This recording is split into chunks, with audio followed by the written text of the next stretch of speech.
Hello বন্ধুরা, Bangla study hub চ্যানেলে আবারও তোমাদের অনেক অনেক স্বাগত। আমরা আজকে আবারও চলে এলাম একটি ইনফরমেটিভ ও হেল্পফুল ভিডিও নিয়ে বাংলা স্টাডি হাব চ্যানেলের পক্ষ থেকে। আজকের এই ভিডিওতে আমরা উচ্চ মাধ্যমিক দ্বাদশ শ্রেণীর ইতিহাসের সেকেন্ড ইউনিটের থার্ড সেমেস্টার পরীক্ষার জন্য 70টি অত্যন্ত গুরুত্বপূর্ণ প্রশ্ন নিয়ে আলোচনা করব। দেখো, প্রথম প্রশ্ন, উপনিবেশিক নিয়ন্ত্রণের কাঠামো ও প্রশাসনিক লিভার, এই অধ্যায় থেকে। প্রথম প্রশ্ন, উপনিবেশিক রাষ্ট্রযন্ত্রের প্রধান লক্ষ্য বা উদ্দেশ্য কী ছিল? উত্তর হলো আইন শৃঙ্খলার আড়ালে অর্থনৈতিক শোষণ ও মাতৃভূমির স্বার্থ রক্ষা করা। ভারতে ব্রিটিশ উপনিবেশিক শাসনের ইস্পাত কাঠামো কাকে বলা হয়? উত্তর হলো আমলাতন্ত্র বা সিভিল সার্ভিসকে।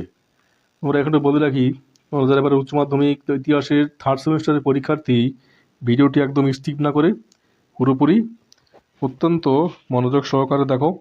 ভিডিওটি তোমাদের জন্য অনেক হেল্পফুল এবং ইনফরমেটিভ ও উপকারী হতে চলেছে। এবং বলে রাখি, ভিডিওর স্টাডি ম্যাটেরিয়াল তোমরা ডেসক্রিপশনে দেওয়া লিঙ্ক থেকে একদম ফ্রিতে পেয়ে যাবে।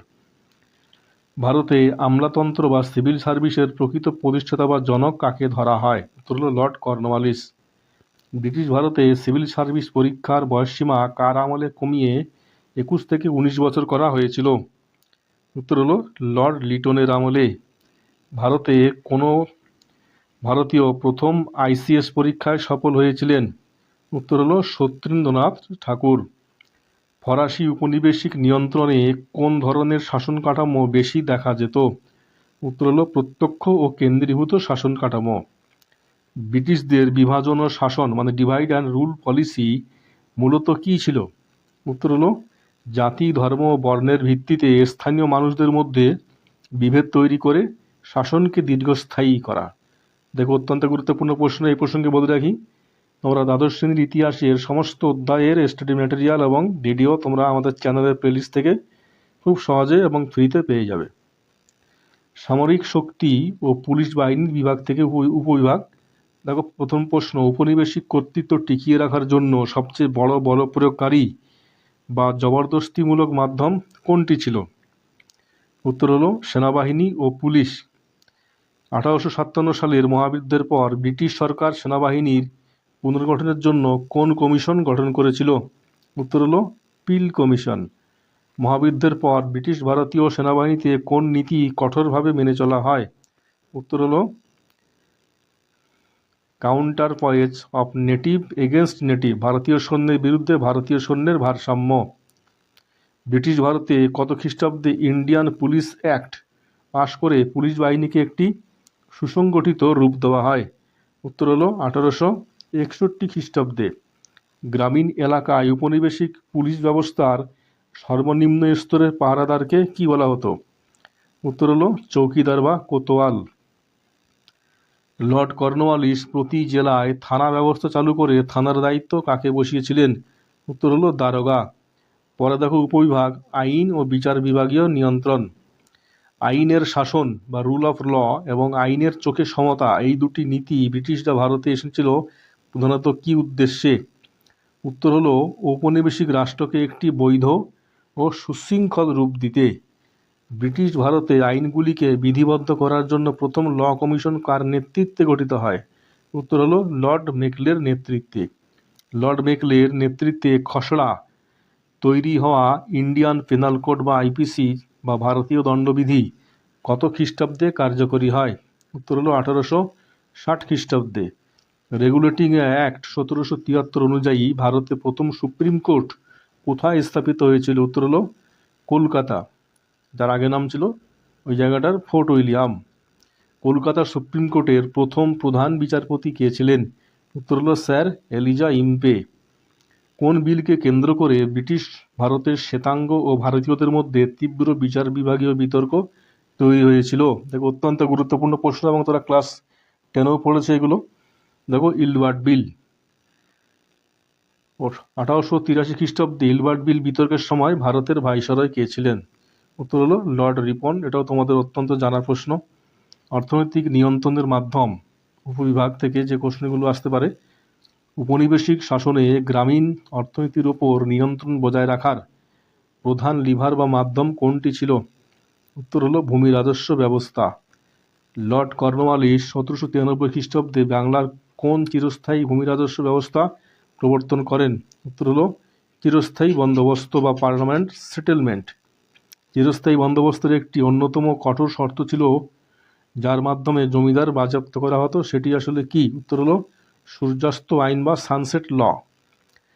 এই আইন অনুযায়ী কি বলা ছিল আমরা একটু বলে রাখি, যেসব জমিদাররা বছরের নির্দিষ্ট দিনে খাজনা, সূর্যাস্তের আগে খাজনা বা রাজস্ব জমা দিতে পারবে না, তাদের জমিদারি কী হবে? বাজেয়াপ্ত হবে। এটাই ছিল সূর্যাস্ত আইন। দক্ষিণ ও দক্ষিণ পশ্চিম ভারতে থমাস মনরো ও আলেকজান্ডার রিড কোন ভূমি রাজস্ব নীতি চালু করেন? উত্তর হলো রায়তওয়ারি বন্দোবস্ত। উত্তর ও পশ্চিম ভারতে হোল্ট ম্যাকেঞ্জি উদ্যোগে কোন রাজস্ব ব্যবস্থা গড়ে ওঠে? উত্তর হলো মহালওয়ারি ব্যবস্থা। ঔপনিবেশিক ভারতে রেলপথ নির্মাণের প্রধান উদ্দেশ্য কী ছিল? এটা অত্যন্ত গুরুত্বপূর্ণ প্রশ্ন। কাঁচামাল বন্দরে পাঠানো এবং ব্রিটিশ সেনা দ্রুত বিদ্রোহ দমনের জন্য সর্বত্র পৌঁছে দেওয়া। ভারতে রেলপথের জনক কাকে বলা হয়? উত্তর হলো লর্ড ডালহৌসি। ব্রিটিশ পুঁজিপতিদের ভারতীয় রেলে মূলধন বিনিয়োগে উৎসাহিত করতে কোন প্রথা চালু হয়েছিল? উত্তর হলো গ্যারান্টি প্রথা। অর্থাৎ আমরা বলে রাখি, লভ্যাংশের 5% দেওয়া হতো, এটাকে বলা হতো গ্যারান্টি প্রথা। প্রত্যক্ষ বা পরোক্ষ শাসন কৌশল, এটা একটা উপবিভাগ। এখান থেকে দেখো কী কোশ্চেন আসতে পারে। ব্রিটিশরা ভারতের দেশীয় রাজ্যগুলিকে নিয়ন্ত্রণে রাখার জন্য কোন পরোক্ষ নীতি ব্যবহার করত? উত্তর হলো অধীনতামূলক মিত্রতা নীতি ও সত্ত্ব বিলোপ নীতি। অধীনতামূলক মিত্রতা নীতি বা সাবসিডিয়ারি অ্যালায়েন্স কে প্রবর্তন করেছিলেন? উত্তর হলো লর্ড ওয়েলেসলি। প্রথম কোন দেশীয় রাজ্য অধীনতামূলক মিত্রতা নীতি গ্রহণ করেন? উত্তর হলো হায়দ্রাবাদের নিজাম। সত্ত্ব বিলোপ নীতি বা ডকট্রিন অফ ল্যাপস কে প্রবর্তন করেন? উত্তর হলো লর্ড ডালহৌসি। সত্ত্ব বিলোপ নীতির মাধ্যমে লর্ড ডালহৌসি প্রথম কোন রাজ্যটি ব্রিটিশ সাম্রাজ্যের অন্তর্ভুক্ত করেন? গুরুত্বপূর্ণ প্রশ্ন। দেখো, সাতারা। এরপরে নাগপুর, ঝাঁসি, উদয়পুর রাজ্যগুলিকেও তিনি ব্রিটিশ সাম্রাজ্যের অন্তর্ভুক্ত করেছিলেন। ব্রিটিশরা নাইজেরিয়া বা আফ্রিকার অন্যান্য অংশে স্থানীয় উপজাতি প্রধানদের মাধ্যমে যে শাসন চালাতো তাকে কি বলা হতো? উত্তর হলো পরোক্ষ শাসন বা ইনডিরেক্ট রুল। আফ্রিকায় পরোক্ষ শাসনের তত্ত্বগত জনক বা প্রধান প্রবক্তা কাকে মনে করা হয়? উত্তর হলো লর্ড লুগার্ড। দেখো, পরের শিক্ষা, সংস্কৃতি ও হেজিমনি বা মতাদর্শগত নিয়ন্ত্রণ বিভাগ থেকে গুরুত্বপূর্ণ কিছু প্রশ্ন। দেখো, উপনিবেশিক শক্তিগুলি কেবল অস্ত্রের জোরে নয়, স্থানীয় মানুষের মন জয় বা মনস্তাত্ত্বিক নিয়ন্ত্রণের জন্য কোন মাধ্যমটি ব্যবহার করত? উত্তর হলো আধুনিক পাশ্চাত্য শিক্ষা ও সংস্কৃতি। 1835 খ্রিস্টাব্দে মেকলে মিনিট এর মূল উদ্দেশ্য কী ছিল? উত্তর হলো রক্তে ও বর্ণে ভারতীয় কিন্তু রুচি ও বুদ্ধিতে ব্রিটিশ এমন এক শ্রেণীর বা করণিক শ্রেণী তৈরি করা। ভারতে প্রাচ্য শিক্ষা না পাশ্চাত্য শিক্ষা দেওয়া হবে, এই সংক্রান্ত বিতর্ককে কি বলা হয়? এটা অত্যন্ত সহজ প্রশ্ন, তোমরা পড়েছো, ক্লাস 10ম শ্রেণীতেও পড়েছো এগুলো। এটা বলা হয় প্রাচ্য ও পাশ্চাত্য দ্বন্দ্ব, অ্যাংলিটিস্ট এবং ওরিয়েন্টালিস্ট কন্ট্রোভার্সি। ভারতে পাশ্চাত্য শিক্ষা বিস্তারের ক্ষেত্রে কোন নির্দেশনামাকে ম্যাগনা কার্টা বলা হতো? উত্তর হলো উডের ডেসপ্যাচ, যেটা 1854 সালে বোর্ড অফ কন্ট্রোলের সভাপতি স্যার চার্লস উডের নেতৃত্বে এটি প্রকাশিত হয়। উডের ডেসপ্যাচ সুপারিশ মেনে 1857 সালে কোন 3টি জায়গায় বিশ্ববিদ্যালয় গড়ে উঠেছিল? উত্তর হলো কলকাতা, বোম্বাই ও মাদ্রাজ। ইতালীয় মার্ক্সবাদী চিন্তাবিদ অ্যান্তোনিও গ্রামসির মতে শাসকের সংস্কৃতির প্রতি শাসিতের সম্মতি আদায় করার কৌশলকে কি বলা হয়? উত্তর হলো আধিপত্য বা হেজিমনি। ঔপনিবেশিক শাসকরা স্থানীয় সমাজকে নিয়ন্ত্রণে রাখতে কার মাধ্যমে খ্রিস্ট ধর্ম ও পাশ্চাত্য মূল্যবোধ প্রচার করত? উত্তর হলো খ্রিস্টান মিশনারিদের মাধ্যমে। দেখো, পরের যে উপবিভাগ আছে তথ্য সংগ্রহ, মানচিত্র ও নৃবিজ্ঞান। জ্ঞানই ক্ষমতা, এই ধারণাকে কাজে লাগিয়ে ঔপনিবেশিক শাসকরা ভারতের জমি ও মানুষের চেনার জন্য কি শুরু করেছিল? উত্তর হলো বৈজ্ঞানিক জরিপ, মানচিত্র তৈরি এবং জনগণনা বা সেন্সাস। দেখো, 1872 সালে ব্রিটিশ আমলে ভারতে প্রথম সেন্সাস বা জনগণনা শুরু হয়। কার নেতৃত্বে সার্ভে অফ ইন্ডিয়া ভারতের ভৌগোলিক মানচিত্র তৈরির কাজ বড় আকারে শুরু করে? উত্তর হলো উইলিয়াম ল্যাম্পটন ও জর্জ এভারেস্ট। ভারতে প্রথম আনুষ্ঠানিক ও নিয়মতান্ত্রিক জনগণনা প্রতি 10 বছর অন্তর করার প্রক্রিয়া কত সাল থেকে শুরু হয়? দেখো 1871 থেকে 81 খ্রিস্টাব্দ। ঔপনিবেশিক শাসনে ব্রিটিশ জাতি উপজাতিকে চিহ্নিত করে তাদের ওপর নজরদারি বাড়াতে কোন বিজ্ঞানের সাহায্য নেওয়া হতো? উত্তর হলো নৃবিজ্ঞান বা নৃতত্ত্ব বা অ্যানথ্রোপোলজি। 1871 খ্রিস্টাব্দে ব্রিটিশ সরকার ভারতের কিছু যাযাবর উপজাতি সম্প্রদায়কে স্থায়ীভাবে নিয়ন্ত্রণে রাখার জন্য কোন কুখ্যাত আইন পাশ করে? উত্তর হলো ক্রিমিনাল ট্রাইবস অ্যাক্ট। দেখো পরের যে উপবিভাগ আছে, গণমাধ্যম ও মত প্রকাশের ওপর নিয়ন্ত্রণ। প্রথম প্রশ্ন এই অধ্যায় থেকে দেখো, উপনিবেশিক শাসনের বিরুদ্ধে জনমত গড়ে ওঠা আটকাতে ব্রিটিশরা কোন মাধ্যমের ওপর কঠোর সেন্সরশিপ বা নিষেধাজ্ঞা জারি করত? উত্তর হলো সংবাদপত্র ও ছাপাখানার ওপরে। লর্ড লিটন 1878 খ্রিস্টাব্দে ভারতীয় ভাষার সংবাদপত্রের কণ্ঠরোধ করার জন্য কোন আইন পাশ করেন? উত্তর হলো দেশীয় সংবাদপত্র আইন বা ভার্নাকুলার প্রেস অ্যাক্ট।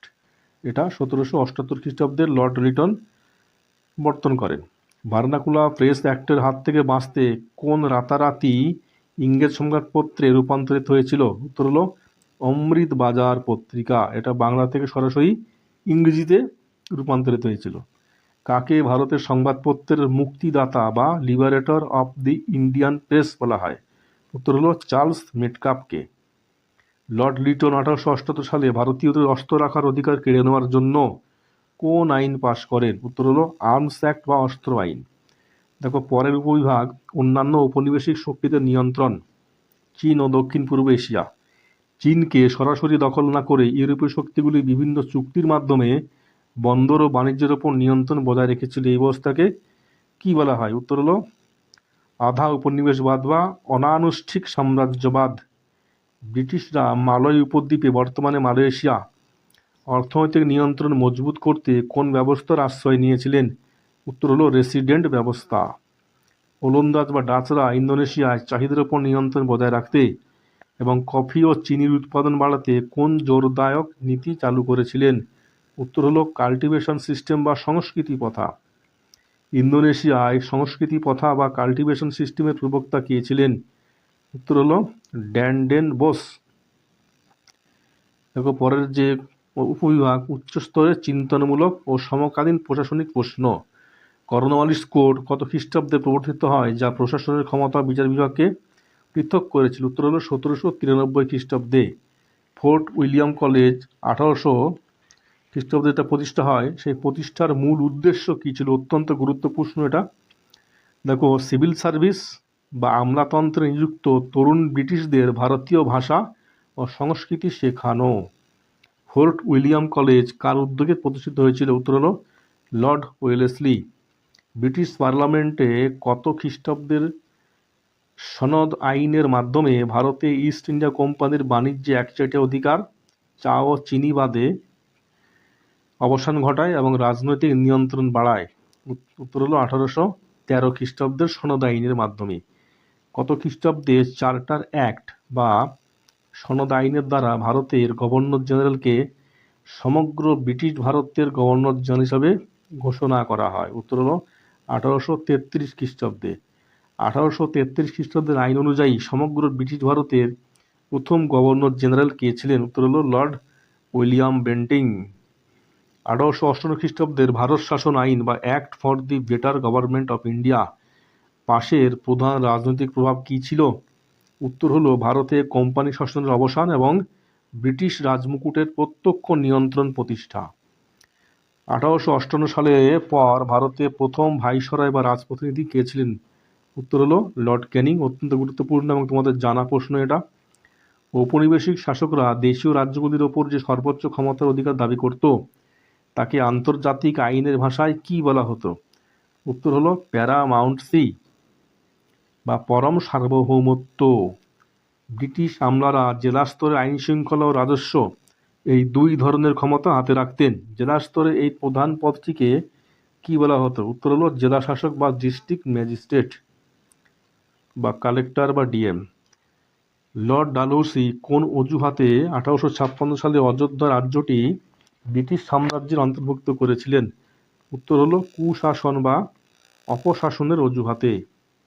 ঔপনিবেশিক ভারতে কত খ্রিস্টাব্দে অফিসিয়ালি সিক্রেটস অ্যাক্ট পাশ করে সরকারি তথ্যের ওপর জনগণের অধিকার কেড়ে নেওয়া হয়? উত্তর হলো ক এবং গ, 1904 খ্রিস্টাব্দে এবং 1923 খ্রিস্টাব্দের এই আইনে। উত্তর হলো ঘ। দেখো ক এবং গ দুটি। নিম্নোক্ত কোন উপাদানটি ঔপনিবেশিক শাসনের তাত্ত্বিক ও মতাদর্শগত আদেশ হিসেবে ব্যবহার হতো? উত্তর হলো গ, অর্থাৎ ক খ দুটি। 1905 সালের লর্ড কার্জন কর্তৃক বঙ্গভঙ্গ বা পার্টিশন অফ বেঙ্গল করার মূল প্রশাসনিক ও রাজনৈতিক কৌশল কী ছিল? উত্তর হলো বাঙালি জাতীয়তাবাদের মূল কেন্দ্রকে দুর্বল করা এবং হিন্দু মুসলমান বিভেদ তৈরি করা। তাহলে বন্ধুরা, এই ছিল আজকে ভিডিওটি তোমাদের ভালো লাগলে অবশ্যই বন্ধুদের সাথে শেয়ার করো এবং কমেন্ট ও লাইক করো, এবং এইরকম আরও ভিডিও পাওয়ার জন্য চ্যানেলটি অবশ্যই সাবস্ক্রাইব করে রাখো।